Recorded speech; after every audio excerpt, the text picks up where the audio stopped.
네, 주간 기준으로 양대지수 상승 마감했습니다. 종가가 2,600을 지키지 못해서 다소 아쉽긴 합니다만 그래도 8주 연속의 상승으로 오늘장 마감을 짓는 모습이고요. 그리고 올해 마지막 IPO DS 단석까지 따따블에 성공하면서 따따블 3호가 또 탄생을 했습니다. 공모가 대비해서 주가가 4배까지 상승을 하는 모습으로 오늘장에 마감이 됐습니다. 자, 이런 시장 어떻게 마감의 정석으로 마무리를 할지 정석투자 전문가를 만나보시죠. 안녕하십니까? 예, 안녕하세요. 반갑습니다. 정석투자 김정수 전문가입니다. 네, 전문가님 오늘장 한마디 어떻게 정리하시겠어요? 네, 좀 긴데요. 코스피 2350부터 외인 순매수 1위에서 3위는 삼성전자, SK하이닉스, 셀트리온. 여기서 매수 대금이 확산되어 전체 유동성을 키워가는지 주시하자 느낌표입니다. 네. 자, 여기에서 환율이 조금 더 내려서 주고 시장의 분위기가 조금 더 위험자산 선호가 더 무르익게 된다면 충분히 금리 인하를 예고한 만큼 유동성이 더 확대된다고 지금 전문가님도 예상을 해주고 계시잖아요. 그 아까 말씀해주신 세 가지 종목을 중심으로라고 한다면은 그 연초 효과도 이들 세 종목을 좀 주목해야 된다는 의미신지 전략 주시죠. 이 세 종목이 2350대부터 외국인들이 집중적으로 매수하기 시작했던 종목이에요. 그러니까 삼성전자하고 SK하이닉스는 이제 반도체 중심주고, 그리고 바이오에서 이제 1등주로 제가 여러분을 추천드린 주식이 셀트리온이잖아요. 2350에서 주식 매수 의견 드렸었을 때, 그때가 한 10월 23일 정도라고 보면 될 것 같습니다. 10월 23일. 이때가 이제 코스피 지수 기준으로 2350 정도가 왔었던 구간인데요. 코스피 지수.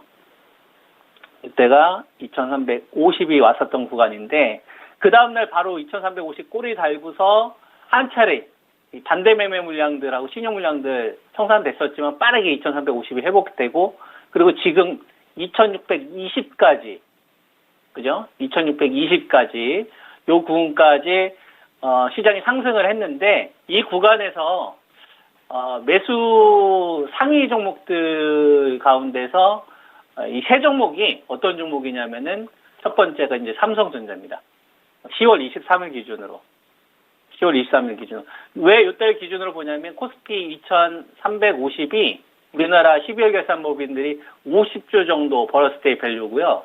그리고 신용 청산 물량이 나오기 시작했던 자리예요. 그러니까 주인이 바뀌는 거죠. 주인. 예, 요거를 좀 제가 차트를 한번 좀 보여드리면, 주인이 바뀐 거예요. 기존에 주식을 가지고 있었던 사람들과 그 다음에 이제 외국인들이 그 물량을 다 받아가기 시작을 한 거죠.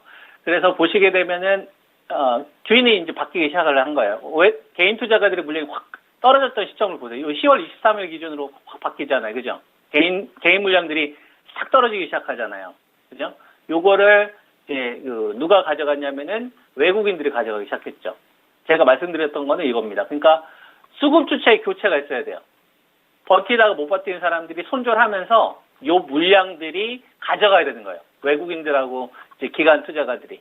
이런 식으로 이제 삼성전자나 하이닉스나 셀트리온이 가장 외국인들이 적극적으로 공략했던 이 주식이라고 보시면 됩니다. 그래서 삼성전자는 10월 23일 대규모 신용 물량이 청산됐었을 때 코스피 2350에서부터 외국인들이 가장 많이 매수한 종목이고요. 그러면은 2350도 되게 싼데 우리가 2620까지 올라왔으면 되게 많이 올라왔잖아요. 좀 부담되지 않으세요? 시장 주식 사기? 근데도 사고 있다는 얘기죠. 그러니까 2600인데도 불구하고 삼성전자는 계속 사고 있다는 얘기예요. 2350대도 사고, 2400도 사고, 2450도 사고, 2500도 사고, 2600도 사고. 여러분들은 못 사잖아요. 그죠? 근데 계속 사고 있다는 얘기예요. 이런 종목이 또 하이닉스인 거죠. 2350에도 사고, 2400도 사고, 2500에도 사고, 2550도 사고, 2600도 사고. 그러니까 비싸다라고 생각하는 거는 개인들만 비싸다고 생각을 하는 거고, 외국인들은 더 비싸다고 생각할 수 있는 주식 포인트가 계속 나오는 거예요. 비싼 주식이 더 비쌀 수도 있겠는데, 이런 거죠. 그 다음에 세 번째가 셀트리온 헬스케어입니다. 지금 제가 보여드리고 있는 거는 전체예요, 여러분. 코스피 상장되어 있는 종목, 코스닥 상장되어 있는 종목 합치면 2300개 정도 되잖아요. 2,300개에서 제일 많이 산 게 삼성전자, 하이닉스, 셀트리온, 헬스케어예요. 근데 셀트리온, 헬스케어는 뭐 여러분도 아시겠지만 합병돼가지고 이제 셀트리온을 바뀌지 않습니까? 그러니까 이제 셀트리온이라고 이제 보시면 되는 거고. 이런 식으로 지금 수급 주체가 반도체 쪽하고 바이오 쪽으로 포커스를 좀 두면서 매수가 좀 들어왔고, 여기에 자동차, 현대차나 기아 같은 경우도 보면 이번 시장이 올라가는 구간에 소외받지 않았어요. 같이 갔죠. 그죠? 소외받은 거 딱 하나입니다. 네, 여러분. 이번 2350에서 2600까지 올라오는 기간 동안에 소외받은 주식은 딱 하나예요. 배터리죠. 그죠? 근데 이 배터리는 여러분, 작년도 2022년도 9월 달부터, 그 다음에 2023년도 8월 초까지 인플레이션 감축법, 그 다음에 유럽 원자재법, 금리 인상 구간에 가장 크게 수혜받았던 종목이고요.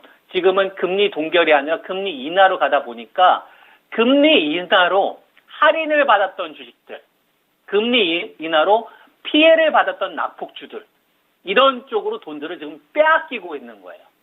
근데 반도체는 빼앗길 돈들이 지금 없는 거예요.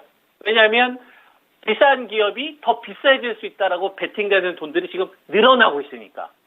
여기에는 우리가 3월 말에서 4월 달 초 같은 경우에는 반도체 감산이 그 키워드였고, 그 다음에 지금은 엔비디아 관련된 키워드가 이제 뭐로 넘어갔어요, 여러분? 온디바이스 관련된 자금과 그 다음에 AMD하고 인텔 PC까지도 마이크론 테크놀로지에서 공식적으로 이야기를 했잖아요. 실적 컨콜에서 재고 해결됐다고, 정상화 됐다고. 이러면 더 이상 부정적인 관점을 가질 수가 없죠. 왜냐하면 업계에 있는 사람들이 실적으로 이 재고가 정상화 됐으니까 할인을 하고 싶어도 할인을 할 수 없는 사실이 너무 명백하게 드러났잖아요. 그러면은 반도체 가격 같은 경우에는 지금 삼성전자가 공식적으로 낸드 가격을 분기별로 인상한다고 얘기를 해놓은 상태다 보니까 메모리 가격이 더 빠르게 올라갈 거고, 그러니까 반도체에서는 뺏을 돈이 없는 거예요. 현재 시장에서. 야, 내가 지금 현재 주식시장 2,600에서 여유 있는 돈이 8.6조야. 그렇다고 내가 하락장으로 갈 생각은 없어. 잠깐 눌렸다 갈 수는 있다? 밀리면 날 사두면은 돈은 될 거야. 왜냐하면 난 경기 부양 쪽으로 난 방향을 잡았거든. 이걸 지금 돈이 얘기를 해준 거야. 누가? 파월 의장이 금리 인하에 대해서 논의하고 있다. 그거 발언하고 나서 실제로 여러분들 매수 자금 들어왔지 안 들어왔어? 들어왔잖아요. 이전에는 7조, 8조에서 10조에서 12조 자금으로 늘어났습니다. 이건 매수 자금이 늘어났다고 봐야 되는 거고, 경기 부양으로 방향에 포커스를 둔 거예요. 근데 전체적인 규모가 작은데 이 규모를 시장은 어떻게 생각을 하는 거냐면, 너도 나도 손잡고 가는 게 아니에요. 순서를 내가 정해 줄게. 이번에 반도체 먼저 땡겨. 그리고 그 기간 동안 배터리 너는 손 묶여 있어. 자동차 이번에 먼저 갔어. 그 기간 동안에 바이오 쉬고 있어. 자동차 오늘 좀 쉬었어? 그러면은 뭐가 올라가요? 바이오 쪽으로 자금 확산시켜. 대신 내가 돈이 여유가 없거든. 그러니까 어떤 흐름이 나옵니까? 야, 어디 만만한 애 없냐? 아, 중국 쪽에서 게임 관련된 정책 규제 나왔지? 그러니까 오늘 게임주 쪽에서 돈 빼. 이런 식이 된 거예요. 그러니까, 반도체가 강하든, 아니면 배터리가 강하든, 자동차가 강하든, 바이오가 강하든, 사이좋게 다 강하려면 규모로서, 이 전체적인 이 규모로서 키우면 상관없는데, 지금 시장은 매수 자금은 유지를 해주고 있는 것 가운데서 이 수익률을 키우는 방법이 내가 상승하기 위해서 네가 희생하라 이거예요. 금리 인하 때 내가 많이 피해를 받았잖아, 바이오. 금리 인하 때, 금리 인하 구간에 바이오가 그 인상 구간에 가장 큰 피해를 받았잖아요. 그러니까, 야, 이번에 인하로 가잖아. 그럼 나 할인 받아야지. 또 반도체 관련된 쪽에서 돈 뺏으려고 하니까 반도체는 싫대요. 아, 그래? 그럼 어디로 가지? 자동차로 갈까? 실적이 너무 좋아. 자동차 못 빼서. 아, 그러면은 만만한 거 뭐가 있지? 배터리가 있구나. 그러니까 배터리 쪽에서 자금을 분산시켜야 되겠다라고 생각한 돈들이 지금 우후죽순 좀 펼쳐지고 있는 거죠. 그러면서 2,600에 딱 멈추고 있는 거예요. 그러면서 시장은 주식 투자하는 사람들한테 얘기하고 있는 거죠. 나 하락장으로 갈 생각 없어. 밀리면 사도. 그럼 돈 될 거야. 근데 알려줬다. 순서. 시장의 중심 반도체라는 거 알려줬어. 그리고 이 대안을 자동차하고 바이오를 만들 거야. 여기서 자금 확산 키워지잖아? 그러면 배터리 있지? 얘네들은 후발이라도 살아날 거야.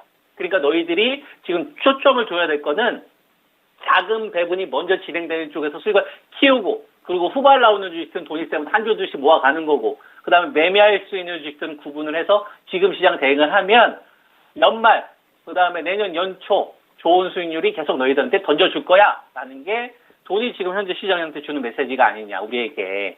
저는 이렇게 좀 해석을 하고 있고요. 그래서 외인 순매수 1위, 3위 종목인 삼성전자와 SK하이닉스, 셀트리온이 여기서 멈추면 안 돼요. 셀트리온은 지금 전구점 돌파했기 때문에 3바의 자금을 땡겨와야 되고요. 73만 돌파하면서 바이오 쪽으로 자금이 더 커져야 됩니다. 한미약품도 튀어야 되고 유한양도 더 튀어야 되고 SK바이오팜도 더 튀어야 돼요. 그리고 반도체에서 어떤 신호가 나와야 되냐면 삼성전자가 하이닉스가 계속 전고점 돌파하면 누굴 땡겨야 되냐면 LG전자나 삼성전기나 LG이노텍이나 이런 낙폭주를 땡겨야 됩니다. 그리고 안 갔던 반도체 장비도 땡겨야 되고 이러면 전체 유동성이 커질 수 있겠죠. 그럼 배터리는 어떻게 될까요? 나중에 올라옵니다. 후발에도 올라온다고. 그때 비싸게 팔 수 있는 자리가 나올 거예요. 이런 구간으로 여러분들이 대응을 하시면 되지 않겠느냐 이렇게 말씀드리겠습니다. 네, 알겠습니다. 올 한 해는 개인 수급 장세였다면 이제 외국인으로 이렇게 완전히 또 주도권이 넘어갔습니다. 시장의 매수 대금이 커지는 그 증거들 찾는 방법들까지 확인해 봤습니다. 고맙습니다. 예, 감사합니다. 네, 메리 크리스마스. 네, 지금까지 투자 판단에 도움드릴 수 있는 내용들 알아봤고요. 다만 주가의 상승과 하락을 보장하지 않는다는 점 유의하시면서 투자에 나가시면 좋겠습니다. 여러분, 이렇게 크리스마스가 월요일 휴장이다 되다 보니까 벌써 또 크리스마스 인사를 드려야 되네요. 이번 성탄절 정말 뜻깊고 즐겁게 보내세요. 메리 크리스마스. 고맙습니다.